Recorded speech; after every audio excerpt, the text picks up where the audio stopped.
అందరికీ నమస్కారం అండి. నేను మీ సుహాస్ని. ఇక్కడైతే నేను కొన్ని విషయాలు అయితే మీతో షేర్ చేసుకుందాం అనుకుంటున్నాను. ఫస్ట్ అయితే పాలు తీసుకొని వెళ్ళాను. ఇది వచ్చేసి మా ఊరు పక్కన ఊరిలో పాలు పోసి వచ్చాను. ఇక్కడ మా ఊరు దగ్గర కూడా కాదు. తర్వాత బాబుని అయితే స్కూల్ దగ్గర దిగబెట్టేసి వచ్చాను. వచ్చిన తర్వాత నేను చేయాల్సిన పనులు అయితే ఏవైతే ఉన్నాయో మీకుతో చూపించబోతున్నాను. ఏంటంటే మీకు ఎప్పుడు నీట్గా ఉన్నదే చూపించకూడదు. నేను చేసుకునే పనులు కూడా ఎలా ఉంటాయి ఏంటనేసి మీకు క్లియర్గా చూపిద్దామనేసి వీడియో అయితే షూట్ చేస్తున్నాను.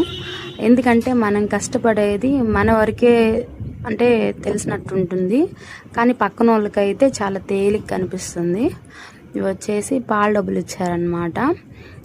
మేము వచ్చేసి పోయిన నెల 30వ తారీఖు నుంచి స్టార్ట్ చేసాం అన్నమాట పాలు పోయడం. ఆవుల్ని తీసుకోవడం అయితే జరిగింది. ఆవుల్ని కూడా డబ్బులు ఉండి అయితే తీసుకోలేదండి, అప్పు చేసి మరీ తీసుకున్నాము.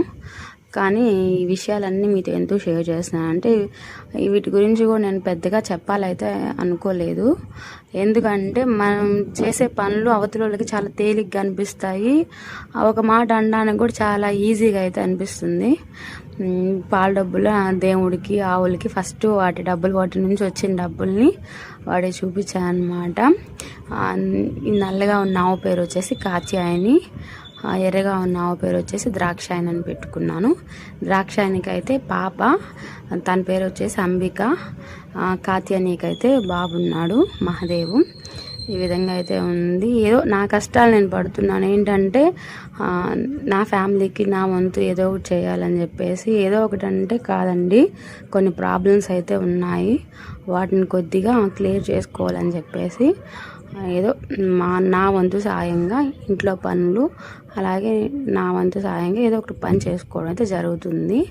ఇది నాకు కూడా కష్టం అనిపించదు. కొన్నిసార్లు ఏంటంటే ఎలా ఉండాల్సిన ఏంటి లైఫ్ అనిపిస్తుంది. అంటే కష్టపడడం తప్పులేదండి.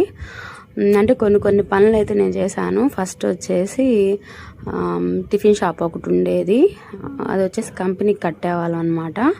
దాంట్లో మంచిగా ఇన్కమ్ వస్తుండేది, ఇంకా లోకల్లో కొద్దిగా సేల్ అయ్యేది, ఆ విధంగా ఉండేది. అలా నడుస్తూ ఉండింది. తర్వాత అవి కొన్ని కారణాల వల్ల కంపెనీ అయితే కాంట్రాక్ట్ పూర్తి అయిపోయిందని చెప్పారు. ఇంకా ఆపేసి తర్వాత కిరాణా షాప్ అయితే పెట్టుకోవడం జరిగింది. ఇంకా కిరాణా షాప్కి అయితే అందులో చెప్పని అవసరం ఏం లేదండి. 10 రూపాయలు మనం పెడితే 1 రూపాయి ఆదాయం కోసం అయితే చేయాలి. ఈ విధంగా 2 పనులు చేశాను. తర్వాత బట్టల షాప్, అంటే షాప్ అయితే కాదు, బట్టలు మాకు తెలిసిన వాళ్ళ దగ్గర నుంచి తీసుకొచ్చుకొని నార్మల్గా సేల్ చేసి అట్లా జరిగేది. ఇంకా నా వంతుగా ఏదో